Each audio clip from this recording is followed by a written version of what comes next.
Welcome to the Volunteer Youth Worker Podcast. Youth ministries rise and fall on the volunteers. So we are here to encourage and equip you. Join the conversation as we tackle the practical questions you are asking so you can help the next generation know Jesus. All right, friends, this is the first Volunteer Youth Worker Podcast of 2022, and we've got Sid and Lisette back for a really fun series of conversations. But before we get into the content, why don't you introduce, we've got some new listeners, I'm sure, jumping into today's conversation. So Sid, who are you? Where are you coming from? Tell people. Yeah, my name is Sid Coop, and I have the incredible privilege of working with the youth worker community, which we all do here, actually. Super pumped about that.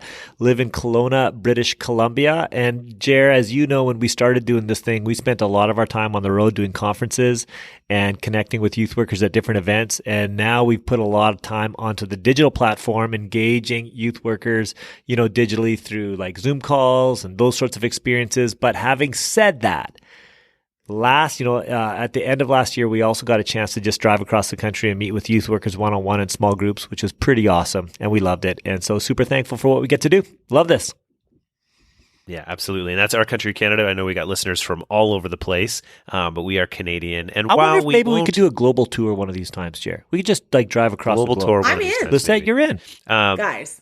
Hopefully, hopefully the content isn't Canadian content, like in the sense that it is applicable in other parts of the world, but the accents are certainly going to be mostly Canadian here. And so we can't apologize for that. Lisette, tell us, though, who are you and where are you coming from? I feel like I need to throw in a hey, y'all. Yeah, you do. Then if I'm going to do that. Also, happy 2022, everybody. It is the start of a new year. I'm in Atlanta, Georgia, which is why I got to say, y'all, I am a Canadian, but I've been down here long enough that I think sometimes it dribbles in, and I don't mean it to, but I don't know. So here we are. I've been a local church pastor for a long time, but I started up in Calgary and have wound my way somehow to Atlanta, Georgia. You are a most wonderful blend of the two countries, Lisette, by the way, which is what we want to be about. So I think you are the representative of youth worker community these days. Oh, wow. Well, There you go. Dropping the big bomb. Right? Wow. Hey, by the way, Jared, we should just say this real quick, though. Lisette, this is the first podcast where you are a full-time employee with Youth Worker Community, and we want to say welcome to the team. And everyone out there listening is so excited that you are full-time with Youth Worker Community. We love you. We think this is great.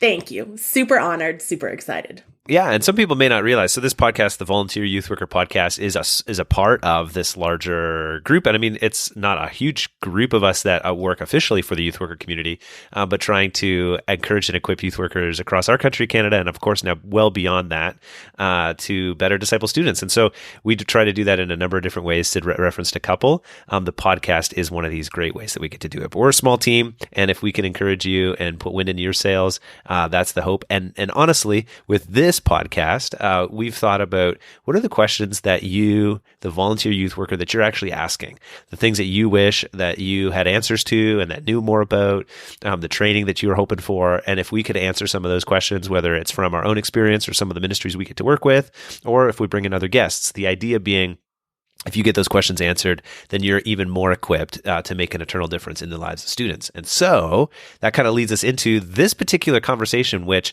is, I think, going to be really practical for all of us. And that's how can you make the most of each part of your program? So Sid and Lisette, what we're going to do is we're going to walk through a typical youth ministry program. So it doesn't matter if you've got a youth ministry that meets in a church, if you're a community youth ministry, if you've got club that meets in a rented venue, if you're a camp, whatever your ministry context is, perhaps you have at some point a bit of a program, a gathering point that kind of has these types of elements that we'll walk through.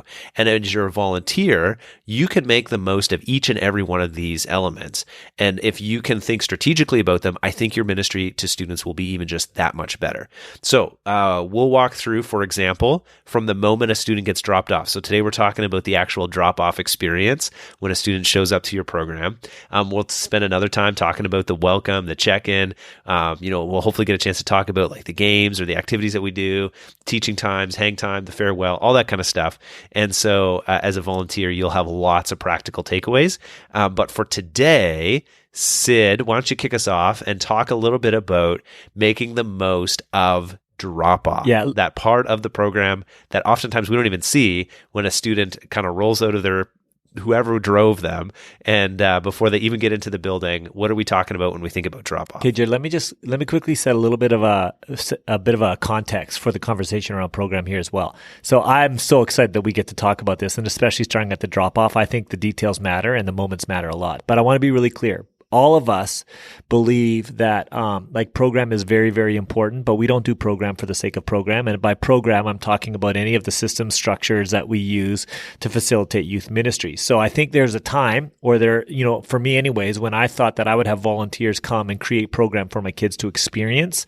Do not believe in that anymore. I really believe we create a program that's going to facilitate leaders and kids having an experience together.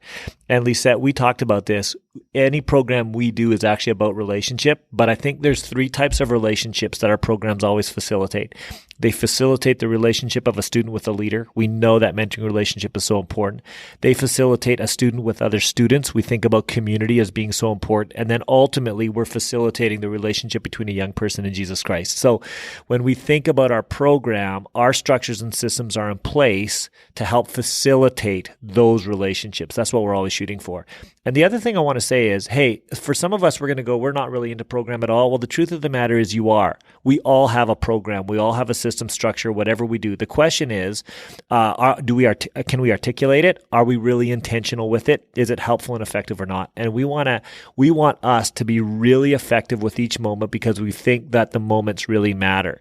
And then the final thing I just want to say, and you guys, we've been talking about this, especially in the pandemic, that if it's primarily your program that you're looking to attract kids to, the pandemic has taught us that is a self-defeating philosophy of youth ministry, because so quickly we can use the systems and structures that we've been used to, lose them, and they're gone.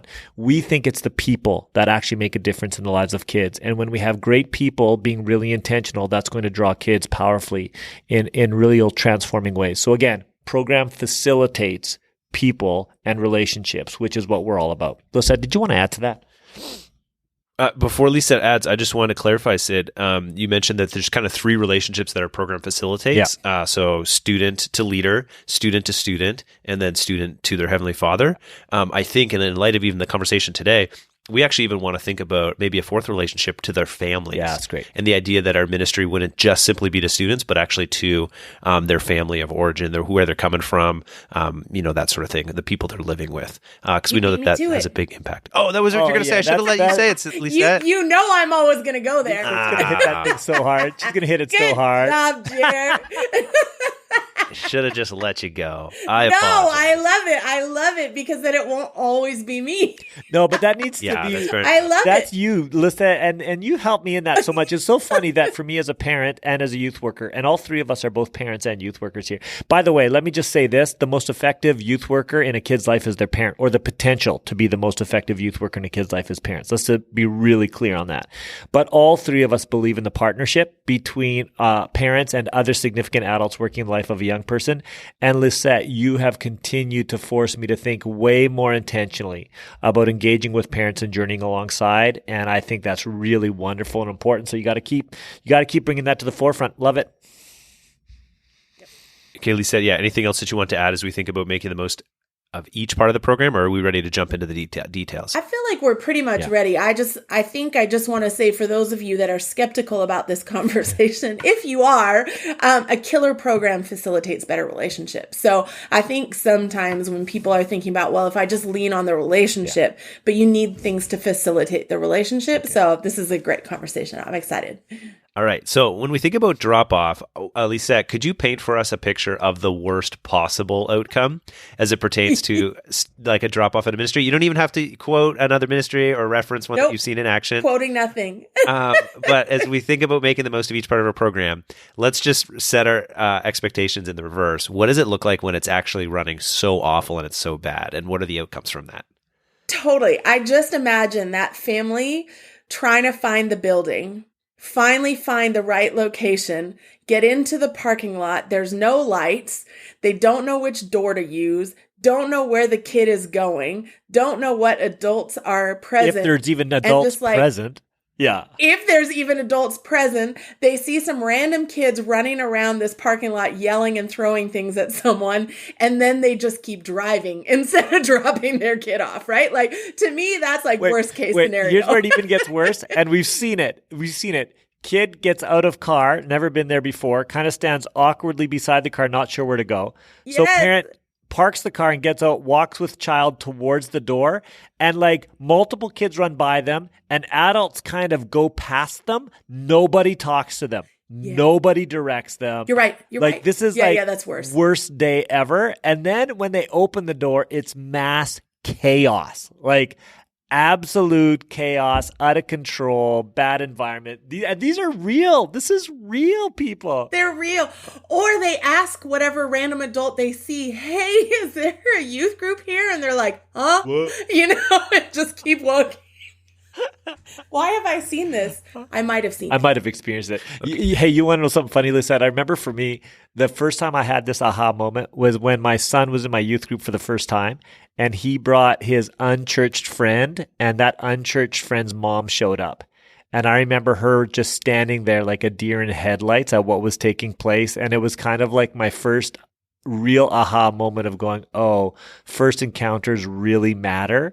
And there's a lot of things I've assumed on as an insider that I have got to shift and change and become way more intentional about. Well, and you say all that as in the eyes of like a first-time person that's been by. I've had lots of conversations with parents of students in my ministry, and they might have been doing drop-off for months. And then I get to the conversation, and they still are like, I'm not even sure we're at the right door. I don't know if there's adults present. I don't know what's going on here. Because until we actually think strategically about this one moment that at least whoever's doing the drop-off gets a chance to experience our program, if we're not thinking thoughtfully about that, they're not going to have much of an accurate picture of what actually goes on.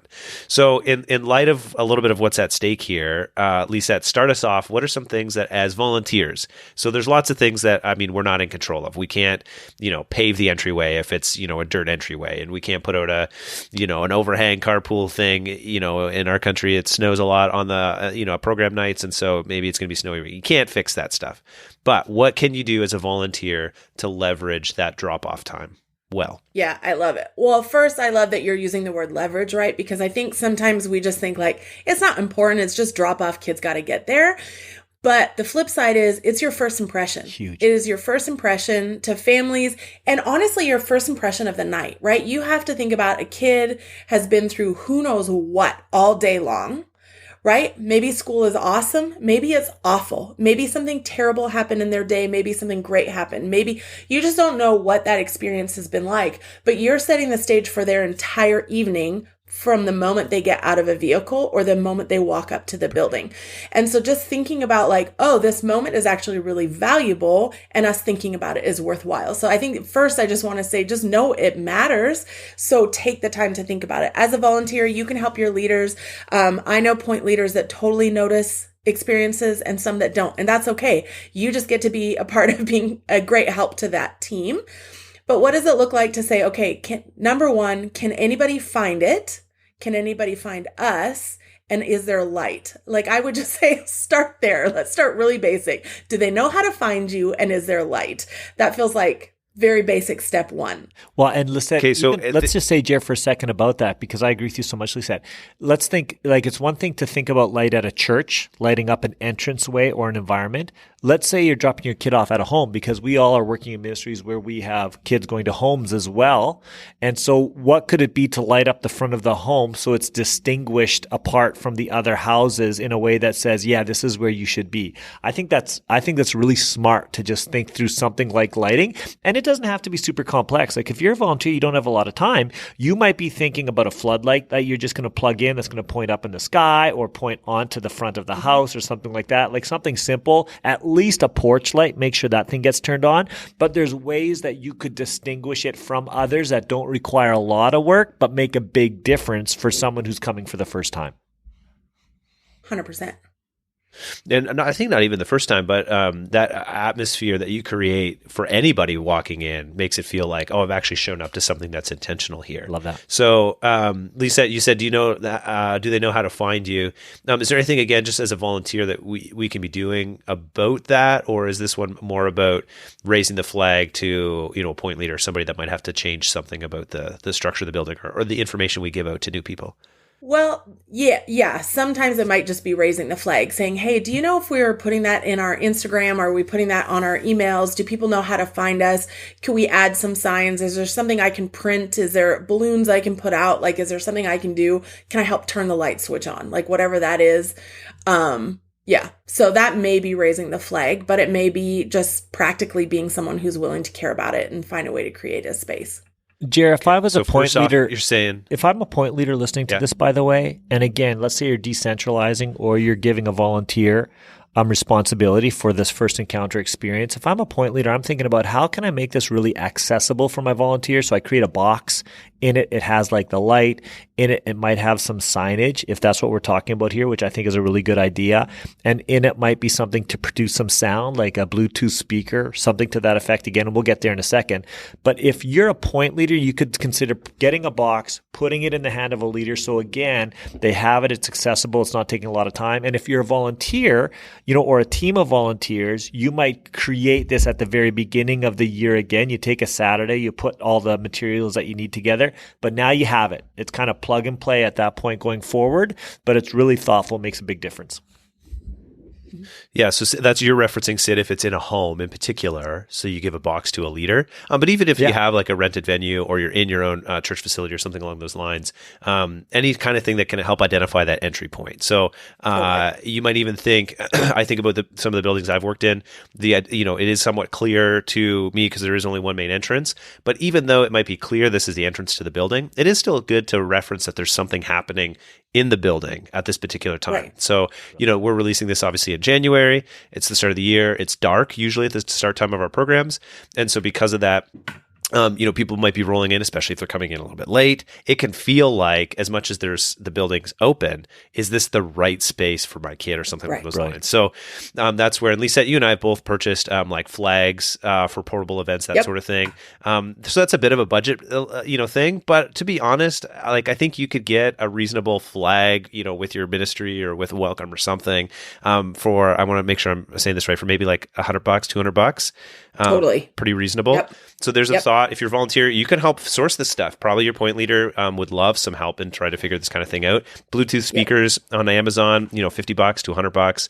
And now you've got music playing outside, some type of portable light or something like that you can have going on, same price range. And so all of a sudden you've created something that's, looks, even without anybody there, looks like something's happening, which I think is probably pretty helpful and would up the game for a lot of us in terms of our check-in. Love that. Okay. Well, and that no matter any restaurant or store, if you love going to it, it's usually because there's a level of experience you expect, right? You roll up, you can tell it's open, there's an atmosphere. You're just trying to create the same thing. Hey, let me ask this question real quick. What might be the type of experience we would like a young person to have? What's that first type of experience we would like them to have when they pull into the parking lot? What's the narrative in their head that we're shooting for? Do you know what I mean? So I think we're shooting for something that says, oh, these people are expecting me. Or, oh, this is a place that understands my world a little bit. Or, hey, there's been thought put into this. And I think as a parent, if I'm driving in, I'm looking for something that says, oh, these people have been thoughtful about this. There's structure here. This is a managed environment. I can trust this place with my child. Those are some of the things that are going through my brain when I'm thinking of pulling up with my kid into an environment like this. So we've talked a little bit about that atmosphere of whatever this drop-off experience, that space is. And the best thing, if you're wondering about I'm sure we got this under wraps, this is going to be fine, is just invite somebody that's never been to your program before. Invite them to swing by at drop-off time and just give you some feedback on how it would feel and if they would be comfortable leaving, their child at your ministry just by seeing what the experience looks like. And that feedback will often be enough for you to say, oh, there's a few things that we can throw together for this. That would makes sense. Okay, so that's the atmosphere when it comes to like the physical things that we could do. Sid, do you want to talk a little bit about, okay, what do we as leaders, that stuff can be set up without us there, but now what should we be doing, or what could we do around drop off to leverage So it? one of the things that we talk about is we say relationships in youth ministry can sometimes be awkward, and so we'll become awkward so our kids don't have to. And for me, what that means is kind of closing the gap. So how do we get to kids? You know, there's, and I mean actually really practically, how do we actually like get to kids? So when I think about a parent and a student showing up, I don't care again if you've been there like forever or if this is your first time. There is like, what's the word I want to say? I think there's like hesitation, wonder. Will I be accepted? Is this safe for me? Is this relationally safe for me? How much work am I going to have to do to actually fit into this space? And I think as volunteer leaders, we don't realize how powerful it can be in the life of a young person and in a parent if we actually initiate movement towards the kids first. And for me, that actually looks like the parking lot. So one of the challenges that we give to some of the youth ministries that we work with is this idea of, hey, what would it look like if we got to every kid before those kids got to the doors of our building that we're in? Like, what difference could that make if I could have leaders actually moving to kids, welcoming them in, getting to the cars? I'll give you a quick illustration of this. And I mentioned this before, I think but my wife and I had friends who took us on a holiday and we went to a Ritz-Carlton. One of the things that blew us away about the Ritz-Carlton experience was they got to our door before we got out of our car. And the way they addressed us and invited us in that moment was such a game changer to me. And it said so much about what I thought the rest of that experience would be. They knew my name. They welcomed me in. They directed me to where I needed to go and went with me in the going. And I remember just thinking, man, if every kid could have this kind of experience in my youth ministry, that would be such a game changer for them in terms of the way they came into our ministry and the way parents would think about it. And so much favor would be earned in that moment and so much trust and actually safety experience. So I'm thinking a lot about how can I help my leaders motivate my leaders, if you're a volunteer, if you can get yourself and a few others, at the very least, to get outside the doors. I know it's cold for many people in January, but dress up. Everyone's got to walk through that space. If we could get outside the doors and get to kids in some way before they get to the doors, I think that would be awesome. And then next level is actually get to the car before kids get away from the car. Now you're engaging a parent and a child in a way that I think is really significant for them. Doesn't have to be a lot. It's a quick hello, welcome here, great to have you. Head that way, give some direction or walk with them. Oh man, that changes the experience huge.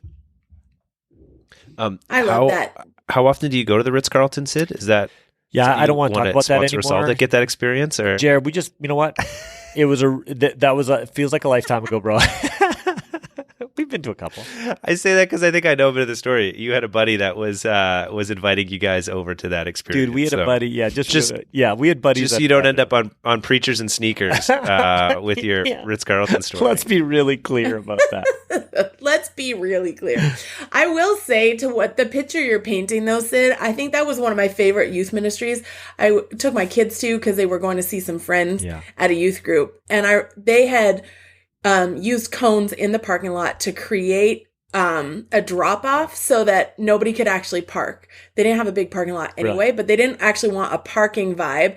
So they created this whole thing. They had no lighting in this parking lot. So they'd hung just Christmas lights that were there year-round that were out. And so they'd created this vibe and all the leaders were outside. Yes. And so when you drove in, you felt like this whole like, oh, we've been waiting for you, right? Which was the line I used to use with my team all the time. I want you to create an atmosphere that says we've been waiting for you, like individually, each single person. So it felt that way. But I remember we drove in and they were like, hey. And so we'd roll down the windows and they were like, so glad you're here, da-da-da-da-da. The kids got out. They knew there was somebody, an adult grabbing them. It just felt amazing. Well, by welcoming them, that sounds terrible. Welcoming them in, but there was such a great environment. And I felt like as a parent, I got to look some people in the eyeball. They were like, hey, what's your name? Welcome here. Have your kids been here before? Da-da-da-da-da. By the time I came back multiple times to bring my kids, they knew my name. They knew the kid's name. And I was like, man, this was brilliant. It felt really safe for me as a parent. Right. I trusted to leave my kids there. But my kids, it's true. And I think Dr. Chap Clark always says this, right? Like middle schoolers especially, they're only asking one question. Do you like like me. That's the only thing. And so if you look at them sideways, if you don't, whatever it is, and you don't even realize it, a kid can already feel like they're not welcome before they've ever started.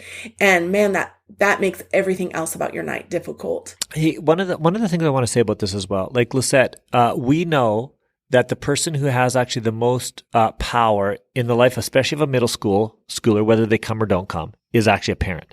So if a parent of a middle schooler believes in the youth ministry, and they say you're going, chances are you're going. Now, if a parent says you're not going, chances are you're not going. Our issue as youth workers is we very rarely get a direct-to-parent experience to actually kind of dictate the narrative that they hear. That usually comes through other kids, et cetera, and it can shift or change. It can be as close to what's actually taking place or far away. When we have drop-off, we actually get a chance to actually engage the parent in particular. We are engaging them. The question is, will we engage them in a way that will earn trust, or will we engage them in a way that will lose trust? And when you do these sorts of things, I just think it earns you so much credibility with the parent. And we forget like how much these types of things, how loudly they speak to parents. If it's ordered, if it's welcoming, if it's inviting, like those speak so loudly to parents in that moment. And that's a really important moment for us to take advantage of. Okay, so to recap, you guys talked about thinking about the atmosphere of the space, which as a volunteer, you can participate in. So think about the lighting, think about the direction, if you've got traffic cones, whatever you can do to make the space, bring out some music, find a flag or two, so that the space looks like something's happening there. Then you're thinking about making people feel like you've been waiting for them. Great. So Lisa, you talked about let's go to the door, let's welcome, let's engage the conversation, let's say hello. I want to throw out maybe the last thing and the third thing is just to think about next steps with these types of interactions. And what I mean by that is that if you get a chance to chat with a parent as a volunteer, why don't you actually leverage that not just as a hello, but as what would you actually like to connect with that parent about, or what would be helpful for that? And so I think about just natural questions that you can use in the conversation is, hey, how long have has your student been coming here? Or how long have you been connected to this place before? And then if you can find a way to, if you're on the duty of connecting with folks at the door, why don't you bring a clipboard, make it feel somewhat official so that people understand whether you're there for the interaction, and that you're not just a random person that's chatting with them at the door, but you feel like you're part of the program. You got an identifier of some kind. And then just say hey, is there, do we have you on our email list already? Can I get your email so that we can keep you up to date on the things that are going on here?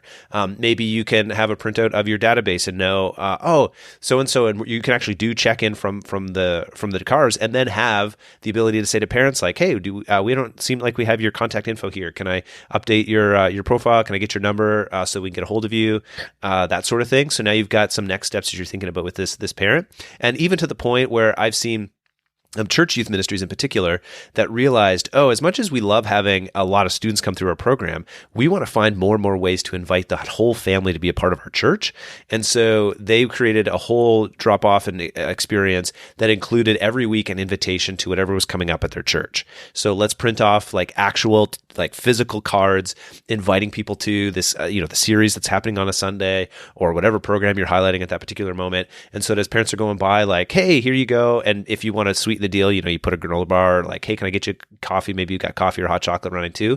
But the whole idea is let's engage the whole family because they're a captive audience as they're dropping off. They're obviously caring enough about the space that they're willing to bring their, one of their most prized, not possessions, but it's their kid, right? This is a big deal.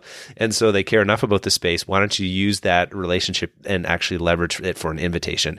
And so offering that kind of next step gets you to be thinking a little bit more strategically about ministering to this whole family. So I want to throw my chips on that one. I don't know. How does that sit with you, Sid and Lisette? Oh, I think it's brilliant. I love it. I say, yeah. And I say, even ask questions about them.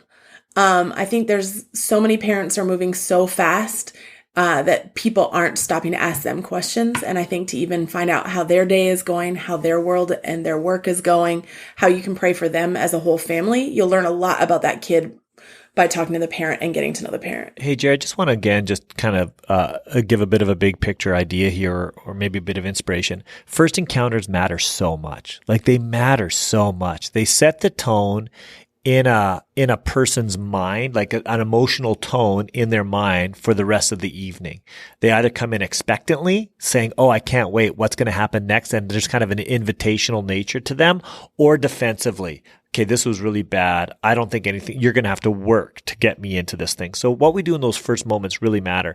If I'm a volunteer team, let me just say again, this is why I think this is important. If I was like 5 of us that were volunteering in a youth ministry, I would say, why doesn't one of us own the parking lot, like the first encounter? Just one of us own it. We're going to observe it. Maybe I'm going to even go so far as to get 2 of my parent friends to come and just be helpful with that 20 minutes, especially if you think about it's a chance to invite others to your whole church. Do you know what I mean? So we see this as a bigger picture vision, but just take one of us to be really thoughtful to kind of own that part of the night. And I know that we don't often, like we've said, put as much thought into it as we should, but that can make a real significant difference in the effectiveness of your overall ministry. And I think it's worth the intentionality, the effort, and the resources to make that really great. I think, yeah. That's great. All right, as we're coming in for a close here, Lisette, why don't you have the last word and then fill people in on where they can find us? The last word is dangerous, guys. No, I just want to say, I think what you're doing matters so much. And as you launch again this January, as you think about a new year, you get to set the tone yet again. And that moment of when a family pulls up, a kid pulls up, however they get there, that moment when they first show up is so critical to how everything else goes. And you get to set the tone there. So don't hesitate to put some time and thought and care into that moment, because it's worth it for everything else you're doing. Come find us. Where do you want to come find us? Come hang out with us on Instagram. Come hang out on the website. Listen to the podcast. It's definitely Jared that gets to say where they get to find us. Jared's the one who tells everybody where to find us. I don't know. I'm like, why are you saying that? Well, I don't know where to find me at my home. I always feel bad saying have the last word, and then I actually chime in and try to wrap things up. You should, bro. Here's the wrap up. We'll be back next week because we've got another conversation. We want to continue to make the most of each of parts of our program. But if there's something specific that you want to be chatting about as you're listening to this, you're like, oh, could you guys cover something like this? Email us. And so you get in touch with me. I'm just Jeremy at youthworker.community. You can also head to youthministry.team. That takes you to our podcast page on our website. And we would love to chat with you there. There's a little form you can drop us a note. And that's about it. But yeah, like us on Facebook, Instagram. Let's be friends, and looking forward to all the good things that God's going to do through you and your youth ministry this year in 2022. So thanks so much for the work you're doing, and we'll see you back here next week for another episode of the Volunteer Youth Worker Podcast.